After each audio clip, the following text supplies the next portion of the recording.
This episode of Welcome to Dystopia is sponsored by Grandstone Shoes. Grandstone Shoes is a third generation of family of shoemakers that uses high quality leather to make high quality men's dress shoes and boots at a good price. Mo and I each have a pair. We've worn them for over a month, trying them out, testing them out in different situations, and we like them. If you don't believe us, go and look at the 5-star customer reviews on their website. They have a lot of them, and there's also very good reviews from independent fashion bloggers. If you like how the shoes look, enter promo code SILVER, SILVER, for 10% off your order. That's grandstoneshoes.com. Enter promo code SILVER. This is a joint production of Wall Street from Main Street and SD Metals and Markets Report. Hi, everyone. This is Jason Burack of Wall Street from Main Street, and I'm joined by managing editor of the News Doctors and independent financial journalist Eric Dubin. This is Welcome to Dystopia, episode number 30, and also the SD Metals and Markets Report for Christmas week as Doc is on vacation. Now, Eric, I want to ask you about the gold and silver market. We haven't done a show since Deutsche Bank settled their London gold fix manipulation case. They settled for $60 million. They had already settled $38 million for the silver fix settlement, so $98 million total. Billions of dollars were stolen, basically manipulating gold and silver markets for a long time. What's your opinion on the fine, and what's your opinion on the evidence that Deutsche Bank has already handed over? Well, I haven't done a full review on all of the evidence, but it has a tenor that is not that surprising because though they have given a lot of information about other actors within the marketplace, it's kind of like a limited hangout. I mean, literally the day this story broke a couple of years back, I forget exactly when, that it was announced that Deutsche Bank was in the process of being sued and so forth. It was pretty clear that, this is a process that ultimately would lead to a settlement and the story being buried to some extent. And we'll see how it all unfolds when it comes to what Deutsche Bank revealed when it comes to other participants in the silver fix for the London PM fix in particular. It's nice, though, in the sense that we can put to bed any criticism that people would levy against organizations like GATA, for example, that have been maintaining for some 17 years that the market is massively manipulated. And now we have Deutsche Bank in a court settlement admitting to outright manipulation and participation with other parties as well, too. So this whole notion that, gold and silver are not manipulated markets, but we have massive manipulation in bond markets and all other markets has now just gone by the wayside. So I think that at least we can put away our tinfoil hats and say we told you so. But as far as the significance of what will happen because this news has broken, I can't be very confident that in the subsequent months that it's going to lead to any further significant developments other than additional settlements. And that's kind of the way things happen when it comes to our markets, where you get companies like J.P. Morgan, as an example, having paid over $30 billion in fines since the financial crash for all the different suits and regulatory snafus that they've been involved with. It's quite astounding. So I don't think there's really going to be any major change when it comes to, for example, public pressure or pressure within the industry or pressure from mining companies or whomever to actually see more concerted efforts to stop manipulation. I mean, it's more along the lines of, okay, the settlement is done, move on, nothing to see, move along. If there is mining class action lawsuits, that's going to take some time. I mean, it's not going to happen in the next couple weeks or next month or anything like that. And it would be years. Yep, and as we've seen with the price action recently in gold and silver, the announcement of the settlement, it's not skyrocketing silver to $50 or $100. It's not doing anything of that. In the short term, the paper price, the trend is set in the short term. So the trend traders who may have been long when the bullion banks were, record net short, the trend traders have gotten hammered and now they've switched and they've gone short. While the bullion banks, the commercials, have started to rapidly cover, I guess. But, what was interesting with me about the Deutsche Bank announcement is they did name 8 other co-conspirator investment banks, but curiously, the JP Morgans, the Goldman Sachs, the Morgan Stanleys, they were left off the list. Yeah, so, a little fishy. Huh? A little fishy, to be sure. Yeah, so hopefully I can I'm supposed to get Andrew Maguire on in January to talk about this. Hopefully I can ask him more about this and get his opinion. Maybe he has some extra insights that others do not right now. But did you hear that Nick Laird of ShareLinks, I think he started coordinating in the gold and silver price charts. He went back with some of the social media messages about when to hammer the gold and silver price, and he did a coordination to show that the manipulations were timed to blow up stops and other things. So so he went back and with the evidence that we have, with the communications, and showed that in 2011, in April of 2011, it was planned to start knocking gold and silver down. Yeah, and that is in fact when it was most important for guardians of our fiat system, our financial system, to in fact go after gold. I mean, back in that day, or in that year, in April, we saw that, what was it, $200 down move in gold in the span of right around April 15th or April 17th, tax day, with the Sunday evening hit and a gigantic amount of paper gold and even physical gold being dumped in, but all told like 400 metric tons of gold being blasted into the paper markets at, like, I don't remember the exact time of the hour of the day it was, but it was a really thinly traded beginning session and Sunday, and when you dump 400 metric tons of gold into the market like that, it obliterated the market. And then China started buying like crazy. India started buying like crazy as a response, and the physical market just lit up. It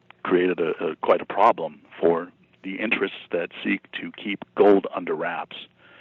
So, we're seeing strong physical buying again. China on the Shanghai Gold Exchange the last couple of years have been very strong demand-wise for that. In the month of November in 2016, China had another record month for Shanghai Gold Exchange. So the paper price keeps falling, but China and others keep buying lots of physical metal, and this is in spite of China trying to implement strict import bans. India is also doing that. I found it curious, Eric, too, that Deutsche Bank, they have problems selling equity. They have other fines, for their mortgage-backed securities. So if people out there who are saying, oh, Deutsche Bank should be fined billions of dollars for manipulating this market, I don't think Deutsche Bank on its own could afford that type of fine. They can barely sell any shares now to raise equity to pay off. They have so many fines outstanding. So I mean, they'd be insolvent if they had to swallow a $40 billion fine. I mean, you remember it wasn't all that long ago that they had fine from the Justice Department, and the shares just crashed as a result because of fears of the company not being able to swallow a huge fine from the Justice Department.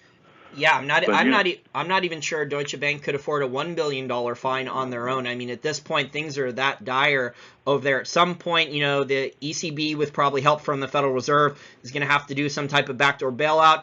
We saw the Federal Reserve release a really interesting press release this week. I did a short, or actually it was last week, I did a short video on it. And it was about how the Federal Reserve says banks in Europe and the United States only need $70 billion in equity injections, and that the banks are going to be forced to sell long-term debt and equity to bail themselves out. Well, I wonder who's going to be buying those bank stocks and the bank debt. It'll be. Yeah.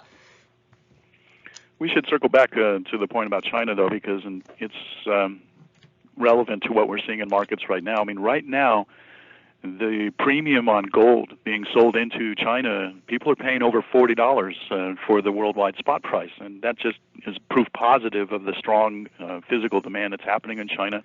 They're having a crisis, basically, with their currency devaluing against the dollar and other currencies faster than what the authorities would like to see, and that's periodically sent shockwaves through the FX market and then credit markets, and then it spills over into gold. And we saw some of that last week. We saw a hint of that today even.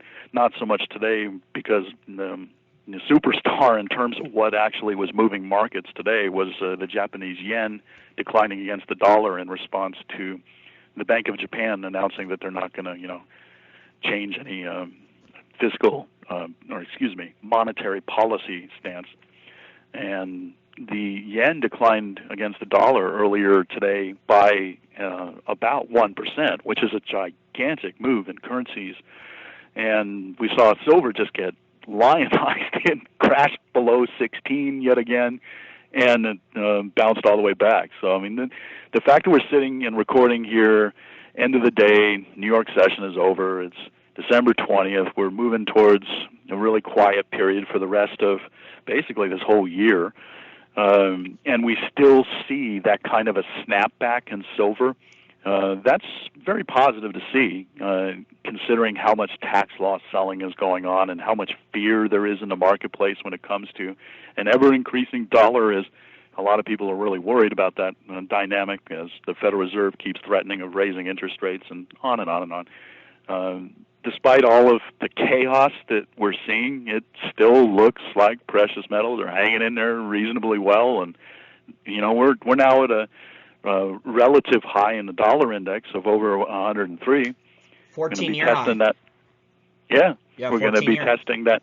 We're going to be testing that 105 that you and I have been talking about for the better part of 6 months, when we expect that policymakers are going to start getting really nervous, because as the dollar moves up, multinational U.S. corporation profits get trashed.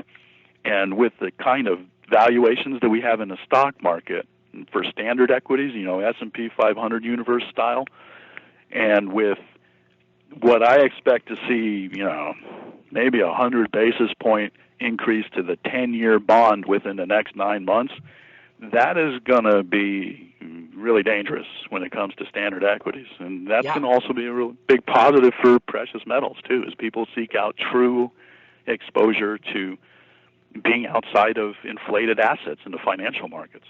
So it's going to be an interesting time to see how all of that plays out in 2017. I think the bond market is going to end up being what changes absolutely everything, as we've talked about many a time. Yeah, the Dow is almost near 20K, which is pretty ridiculous. The Shiller cyclically adjusted price to earnings ratios 27 times earnings, which is very, very high. You're paying over 20 times earnings for utility stocks. People are chasing yield for dividends. Harry Dent predicted Dow 30,000, I think, in his book in the late 90s, early 2000s by 2006. Yeah. So he's maybe 10 years off, but he may be right about a potential crack-up boom there. He's only 10 years. He was only 10 years early. But well, I mean, his thesis was mostly driven on his demographic models. Oh, I'm kidding. So even he wasn't right. I mean, it's not even like a clock being right twice, a stop clock being right twice a day or something like that, because his entire thesis for the Dow 30,000 is no longer what would create Dow 30,000. Instead, we just see monetary inflation pushing us up. Yep. Instead of, baby boomers building their financial nest eggs for their retirements and going berserk, which is basically, in a nutshell, what his argument was, 15 some odd years ago when he wrote that book. Oh yeah, I'm just kidding. I was being sarcastic. Yeah. I'm not a fan of Harry Dent. And you brought up the central banks, China trying to manipulate the currency exchange. I'm totally shocked, Eric, that things didn't go exactly how the central bankers planned. I mean, these guys are tinkering, they're pulling levers, trying to manipulate interest rates, trying to manipulate currency exchange rates, trying to get the stock market to do this, the bond market to do that. They keep an eye on the gold and silver markets as well. Things aren't going to go as planned. It's going to be very messy. We've seen that in 2008. We've seen that in past busts. And the central bankers are the ones who are creating the credit booms or bubbles. And things are we're in an economic minefield right now. There's so many potential mines out there. Some of them we see and some of them we don't. The pension fund crisis in the U.S. is accelerating now. There was a run on pension funds that I just found out about a couple weeks ago from Danielle DiMartino Booth. You can listen to her interview over on the Wall Street for Main Street YouTube channel. A bunch of police officers in the Dallas area retired early and they had to freeze that. And there's a lot of other pension funds with that are 4 to 7 times underfunded. So, there's just so many potential collapse or trigger points now all over the globe right now, Eric, that it's just really amazing. And then we have China doing currency swap deals with Egypt and 30 plus other countries while the currency markets are in turmoil. So they are transitioning to the next system while the dollar gets strong. Something I also wanted to touch on is this global dollar shortage. So some of our a lot of our listeners out there will see that, we talk about this a lot on our show, that there's all these asset bubbles, there's enormous amounts of credit out there, there's enormous amounts of monetary inflation in assets and misallocation of capital. How can there be a dollar shortage then? Well, the concept is somewhat counterintuitive on its surface, because what has happened over the years is a lot of corporations, a lot of companies based in different countries like Brazil or what have you, as well as sovereign debt being taken out by countries like Brazil and others. But I mentioned Brazil because they're like the poster child periodically for this very problem. Oh yeah, Petrobras was a piggy bank, yeah, for corruption. Yeah, I mean, when you take out a dollar-based loan and the dollar goes up, the interest payments that you have to pay to service your loan become more expensive if you're living in a country like Brazil where your native currency is the Brazilian real. So what happens is that the huge, multi-trillion-dollar pile of dollar-denominated debt all over the world becomes onerous to service when the dollar is rising in price versus other currencies, demanding the debt service, the debtor to cough up more of their own local currency to go out in the market and buy dollars to pay their debt service. And that creates it's almost like a flywheel effect where you have continued pressure for yet still higher dollar appreciation vis-a other currencies. And then it just kind of feeds on itself. And it's one of these other additional dynamics that help push up the dollar, as we have been seeing throughout this year. So that's a problem, and that's part of the reason why, in fact, the Fed was forced to raise the federal funds rate. It's very analogous to what happened to them back on December 16th, 2015, when they did their first and only hike for the whole period all the way through. Even though they were threatening to do 4 hikes this year, they only managed to do 1. Yeah. And they published their so-called dot plot, which is a term referring to the graphical representation of the thinking and forecasts of all the participants within the Federal Reserve and the policymakers. And they're calling for, another scenario that's very analogous to the way they postured and positioned their jawboning and basically propaganda about the forward-looking picture for interest rates back in 2015 when they raised in December 16th. So I think there's so many analogies that are easily extended to what happened the last time the Fed raised interest rates. And with the bond market going berserk ever since the election of Trump, and continued pressure in the markets, and with inflation expectations going up, and it's just every single time we go through boom-bust periods, the bust period is always demarked by basically monetary policymakers screwing up. And I think that's where we are. It's really hard to see it in slow motion when you're literally standing in the middle of the hurricane, the eye of the hurricane, but I think that's kind of where we are right now. Everybody is looking around at the standard equity market and feeling like, the economy is reasonably okay. The herd is rushing into those. The herd, Eric, is rushing into those equities, reminiscent of technology stocks in 1999, early 2000, real estate in 2006, 2007. The herd sees this as, a quick buck, easy buck momentum play. This is the greater fool theory, though, because we don't see the fundamentals justifying why these asset prices are rising. Yeah. It wasn't reported, I think it was $94 billion monthly inflow into ETF flows within the last 30-some-odd days. I don't remember the exact dollar figure, and I apologize for that, but Trim Tabs tracks this, and they published some information about ETF flows that were monumental. It's astounding how much money is flowing into dollar-denominated assets from all over the world. Now we talked a bit about what happened last night with the decline in the Japanese yen, and some of that is even spilling over to the rush to purchase dollar-denominated assets, including U.S. stocks. Well, when the yen starts to fall again, people put the carry trade, the leveraged carry trade back on. So yeah. Yeah. Now we've had two big rises in the 10-year Treasury market really since Donald Trump won the election, and also when Janet Yellen announced the token interest rate increase. That's only the second interest rate increase by the Federal Reserve, or really any Western central bank, including Japan, in the last decade. I think that was basically done mostly for credibility purposes because, like you said earlier, they promised four. If they would have done zero, would have looked bad. They did one. Right. Wall Street at least says, okay, you did one, right? So Yeah. do you think then, with the signals we're seeing in the bond market, how the 10-year Treasury has risen quite a bit now, do you think that means this 35-year artificial bond bull market, because as people who pay attention to markets know, normally you don't have bull markets for 35 years. Do you think this 35-year bond bull market is nearing an end, or it's already over? It croaked. Put a fork in it. It's done.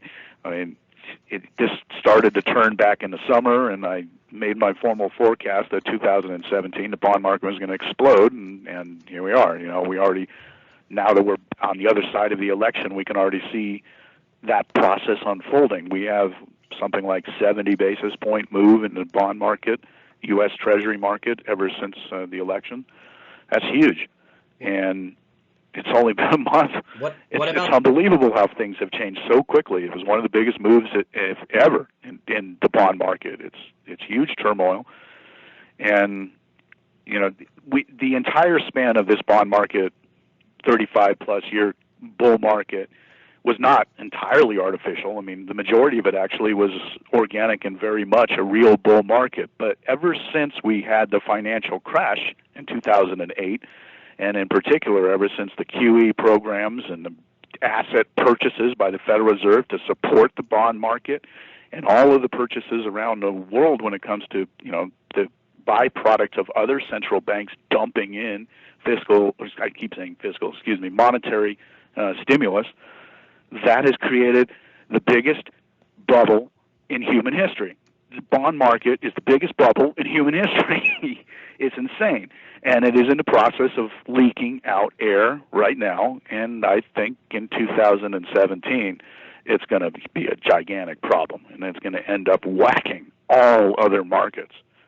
What do you think, Eric, about the predictions that Stanley Druckenmiller and Jeff Gundlach, who are, expert investors and traders, Gundlach's the bond guy, they're predicting 6% on the 10-year in the next year or two? Do you think that's realistic, or do you think, that would basically, melt down everything else long before we got there? He's really calling for 6% in 2 years? Yeah, 2 years? Yeah. Both Stanley Druckenmiller and Jeff Gundlach are saying that the 10% will get to 6% yield. Huh. I've been out of the loop on their particular predictions, so I wasn't aware, and I can't really comment. Yeah, and this is the same Stanley Druckenmiller who sold his gold. He sold his GLD shares recently because Trump won, and he said he sees more inflation, so he doesn't like gold. So coming. Yeah, I mean, his shorter-term and intermediate-term call that he made literally on the night of the election. I mean, that I understand where he's coming from in his context, but where I think his understanding of the fundamentals and I differ boil down to how inflation dynamics very often run ahead of any efforts of, even the bond market pricing things in, such that you get real interest rates lagging behind inflation, and then that ends up being a very positive force for higher precious metals prices. I don't think these guys really look at that historical dynamic and give it a significant amount of credence. So when their longer term forecasts are concerned, I don't think they really have as much of an appreciation for those historical trends. Now, we had this Italian referendum vote. They voted no. Do you think this is going to accelerate the collapse of the European Union, and Italy's actually going to be able to leave the euro currency quickly and go to the Italian lira? Or do you think this is going to be delayed and slowed and blocked like what's happening with Brexit, how the elites and lawyers in London and Brussels are trying to slow down Brexit? All of the above. It'll be both. What will probably happen is that we'll get an anti-euro party in Italy, and we may get Le Pen in France, and even if we don't, The other leading candidate for France's presidency is not exactly, he's more along the lines of Trump's policies, and a little bit, not, I shouldn't exaggerate, but he's more in the vein of being a Euro skeptic. So, there's going to be pressure on the Euro system and the Eurozone from changes in politics in France.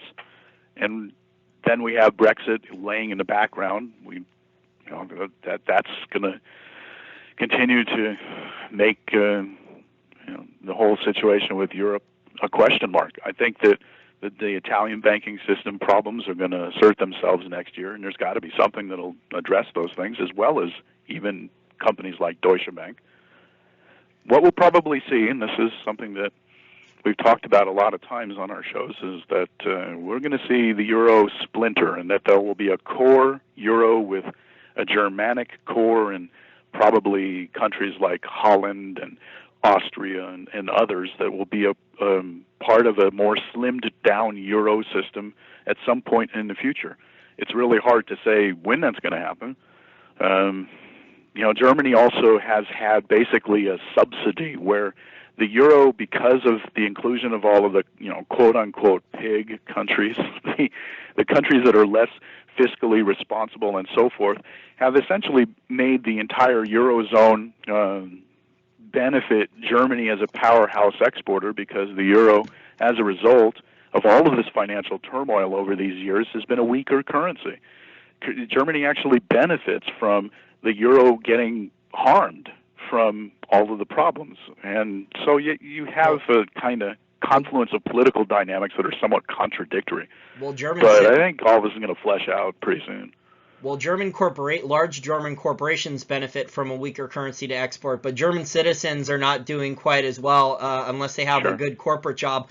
A lot of German citizens that we hear who are listeners, their immigration problem, they're not doing as well. Their costs are rising. Even when Germany joined the euro, there was a lot of inflation. There was immediate devaluations in order for European countries to join the euro, from what we've heard from our listeners. Unfortunately, Eric, when I look at all these interventions of central bankers, I see best case scenario for the U.S. and a lot of other countries being worsening stagflation going forward. Even if Trump's infrastructure projects work and they create a lot of jobs, that spending, that could increase the velocity of money in the economy, and that could really ramp up the inflation in the real economy a lot faster than the academic PhD Keynesian economists at the Federal Reserve are expecting. Yeah, and exactly. And building on what you just said, that's part of the reason why the bond market's going to blow stuff up next year, because what's going to happen is that interest rates are going to rise so fast, they're going to create problems with contracts and all kinds of stresses just generically, but the debt service of the United States government is going to start being a problem as well, too. I mean, if we end up getting, good luck talking about 6% Treasury note bills, Treasury notes at 10-year, maybe that difference between where we are below 3% now will add something like maybe $600 billion in debt service finance requirements for the United States Treasury every year. There would be that would blow a hole in the fiscal budget of the United States government, something fierce. Eric, I think that's positive for gold. Yeah, I agree, but I don't think that they will allow it to get to 6% before they start, implementing emergency measures, like maybe for national security purposes, 1% of everyone's 401k or IRA or a teacher pensions plan has to go into, these new 50-year U.S. Treasury bills at artificially low interest rates, or 100-year U.S. Treasury. We know that in the white papers, whether it's Japan or American academic economists or economists at the Federal Reserve are talking about this already. So I think, Yeah, I agree with you. But the thing is this gets back to your original question about the bond market, bull market having died. I think that the problem that we face in our markets now is so large that they're not going to actually be able to control things once we start seeing things spin out of control. Sorry for being a little pedantic, but ever since the election, we have in fact seen the bond market spill out of control in the last month or so, and I think we're going to see a lot more of that in 2017 in fits and starts, and it's going to surprise the heck out of people. Now, Eric, before we talk about the fake news, mainstream media, and this Russian spy conspiracy stuff that's going around, I want to ask you about India and how it looks like India is being used for a case subject for cashless society, war on cash, war on gold.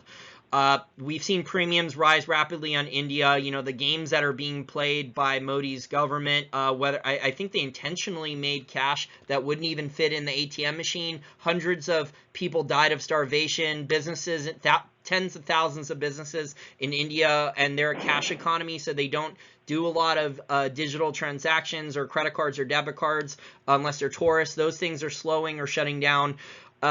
Do you think then this is a test case by the elites to start implementing, a cashless society, digital economy to track and tax transactions in other different countries? Yeah, I think that that's part of what's going on here. There are a lot of different things going on. I mean, think back to that period in 2013 we spoke about earlier where we saw a gigantic shift in demand for physical gold after the powers that be trashed the market in April. Indian imports in May, if memory serves, were over 200 metric tons back in 2013, and that scared the crap out of the people who are interested in keeping gold down. So what concerns me most about all of this, from the 50,000-foot perspective looking down, is that it seems that part of the desire to try to crack down on India right now fits in with a bigger picture strategy of trying to move the world more in the direction of a cashless society. There's a lot of quote-unquote benefits that are procured for policymakers when you have a world that's cashless. I mean, you can't have bank runs, for example. You can also force people's cash into the quote-unquote real economy by charging them negative interest rates such that, if they have no physical assets to store their cash that's in a bank costing them 1% per year to sit in there, they're going to be more likely to spend some of it. These are the kind of considerations that the policymakers look at as being, advantages or things that would be good economic policy. You can do Never a mind bail-in. the fact that it steals people's economic freedom. Yep. And on and on. You can do a bail-in. It's very Orwellian. I agree, Eric. It's 100% Orwellian. You can do a bail-in, too, if you want. Within 10 minutes. You can program it in, and boom, you take out a certain amount of people's accounts very quickly. It's very scary times we live in now. If you're an Indian citizen or have friends or family there, time to look up a gold money account so you can have a gold-backed debit card or store your gold in other countries or Bitcoin. And that's why we see, the Bitcoin price, because of what's going on in China and India, why the Bitcoin price has been doing pretty darn well for all of 2016. It bottomed in 2015 around $250. It was a pretty interesting speculative buy then when it was $250, and now it's almost around $800. So in about 12 months' time, it's had a really big rally. Yeah, and I wouldn't be surprised if in 2017 we see a stepped-up effort to try to control Bitcoin for the same reasons they're trying to control gold.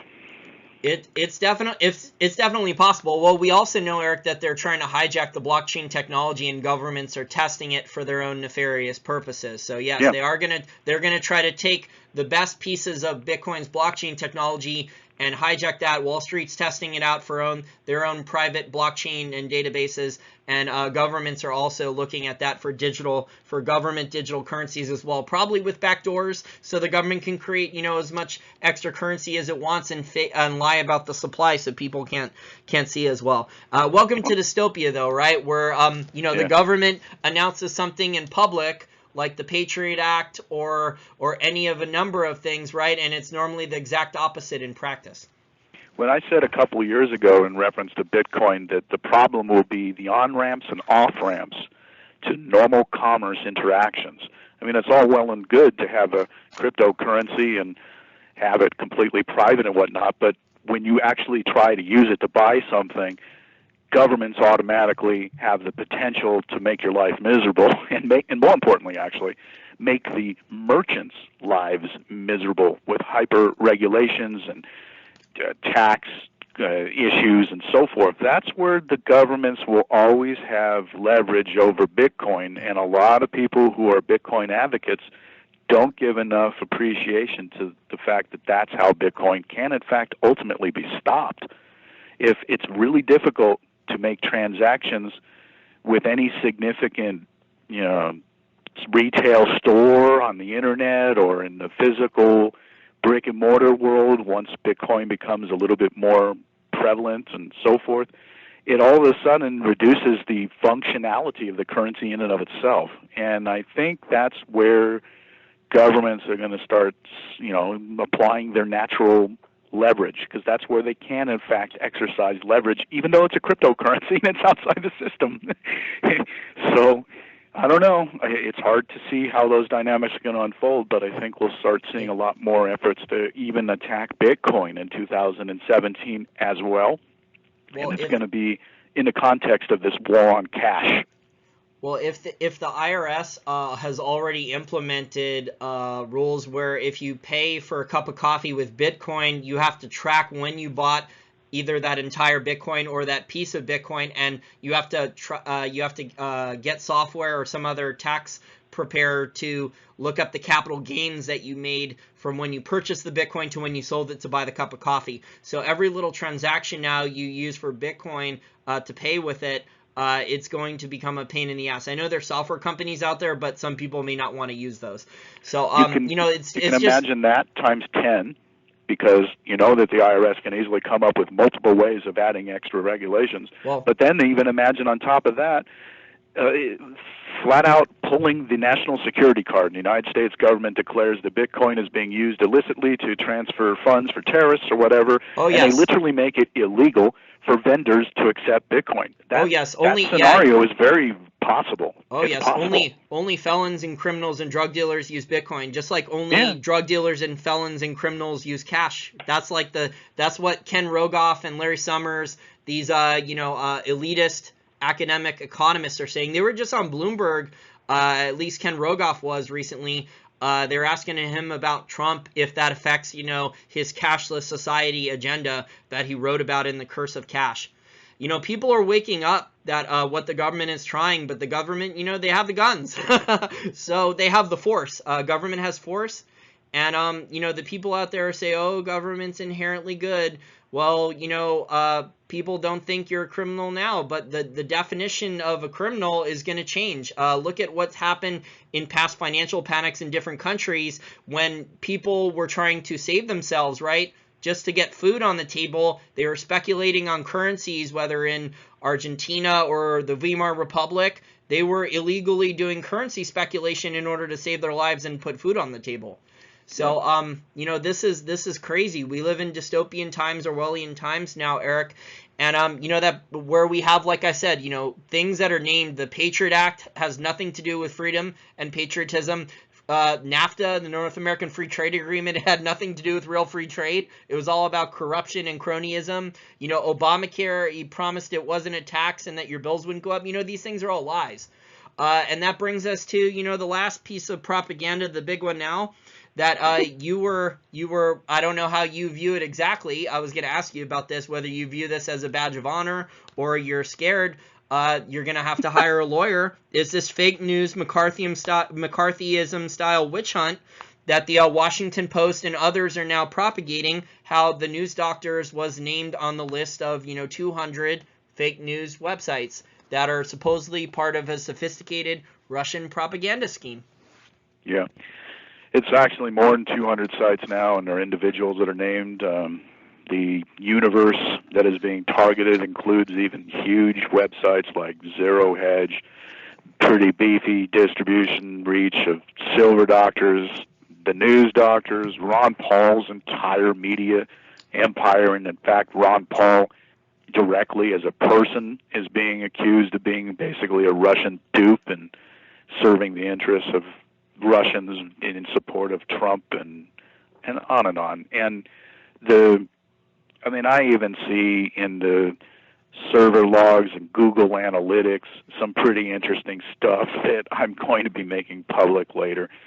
This whole thing is kind of falling apart to some extent because the effort to spin this as some major story is in fact so over the top that people are recognizing it as being over the top. the Washington Post actually had to do a kind of quasi-retraction from their bombastic story that they blasted out and started the, latest cycle of all of this hoopla. The editor, or the managing editor, I forget who it was, but he basically, it was forced to step back from the veracity of their story. You think the lawyers told them? Because they were being threatened. Exactly. And the whole thesis about Russian hacking and all of that is really spurious, and the evidence that the so-called unnamed CIA analysts that are being quoted, it doesn't hold up. And even the FBI earlier many months ago, were calling into question the very idea of some of the claims that were being made. There's a real big problem when it comes to the nature of free speech in America and worldwide, particularly when it comes to how information flows on the internet. It's very easy to have Google make things completely disappear from searchability when 90% of the internet searches are done on Google. Yep. It's very easy for a coalition of companies to come together, as has already been announced, where Yahoo and Facebook and Google and on, Microsoft will work together to tag offensive content wherever it enters any of those companies' systems. And a lot of this tagging the vast majority, in fact, will be completely automated and arbitrary, and people will find that a major percentage of what people experience now as free flow of information will simply vanish. And it'll actually be pretty easy to have something like that evolve into being, given the nature of the way the control systems exist in, say, for example, a company like Facebook, and how the architecture is designed and how they can. I mean, I've seen it personally, where they have suppressed my own posts, and I've experienced extensive censorship. In fact, I haven't checked this recently, but I remember the article I wrote about roughly this time last year, actually it was a little closer to Thanksgiving, where I talked about how I was censored for 3 weeks on Facebook, where they literally eradicated and memory hold, 5,000 of my posts or something over the course of many years. And then they brought it back because I posted on the news doctors that I was in fact being massively censored, and maybe that had something to do with them actually bringing my post back. I don't know. But, this kind of stuff is very dangerous, and people don't really fully appreciate how much of it is actually really easy to achieve from a technological point of view. It's actually pretty straightforward. Yeah, I mean, China already has the technology, right? So.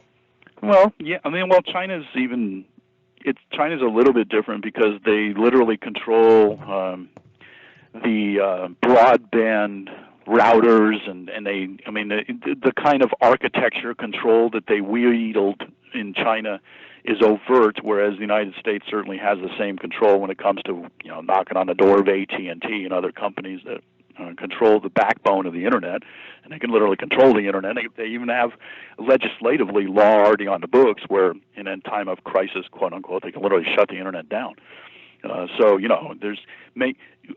listeners should have no illusion that what they achieve in China can in fact be executed in the United States with the flick of a switch.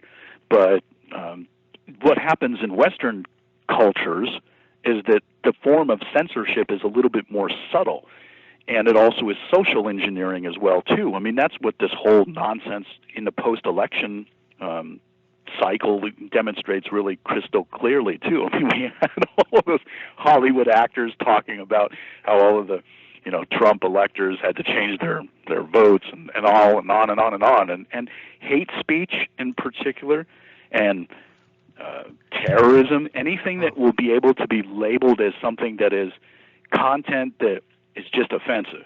Oh, I'm fed up. Can in fact be censored. I'm fed up. And that's what the systems they're putting in place, to be able to easily censor anything that's deemed as offensive content because of politically correct principles. Oh, I'm just fed up with this politically correct culture. All these snowflakes that are crying. There's a big protest on January 20th in Washington, D.C. planned by all the social justice warriors against Donald Trump. So, you brought up the technology there about the search. I was looking for deplorable, which is where these libertarians and also people who are promoting Trump on social media, they're meeting the day before Trump's inauguration for it's a party. And I searched on Google for it, and it didn't show up in 3 pages of search under deplorable. I searched on a different search engine, it comes up immediately. So Yep, Google had it. That's a perfect example, and that kind of stuff. That particular example probably was actually implemented by some human, as opposed to some automated system or whatever, because it's a high-profile issue. And the deplorable ball coming in, and in time for Trump's inauguration. Yeah, so I mean, the stuff going on, the dystopian stuff with manipulation of markets, they're manipulating our news and information. It's really unbelievable. If you were trying to explain this to someone who hasn't woken up, it would be too much for them to understand all this. That's why a lot of people with Pizzagate and so many of the other stuff in the WikiLeaks revelations, a lot of people were just unaware that this level of corruption, the Clintons, so many others had gotten away with this stuff for so long. But people who have been researching this for a while know that, this has been going on for a while. It increases in increments.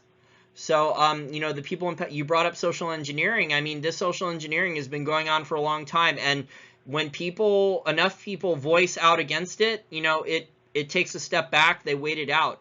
So, Yeah. like the cashless society crowd, they may have to wait until Trump is gone. They may have to wait 4 years or 8 years until Trump is gone to get back to implementing the plan. But make no mistake, they're gonna try to keep doing this plan. They're not writing these books and these white papers for just because they want 10 people to read it. Right. They're acid testing their ideas. Frankly, that's what all that white paper stuff is all about. Acid testing their ideas amongst their peers.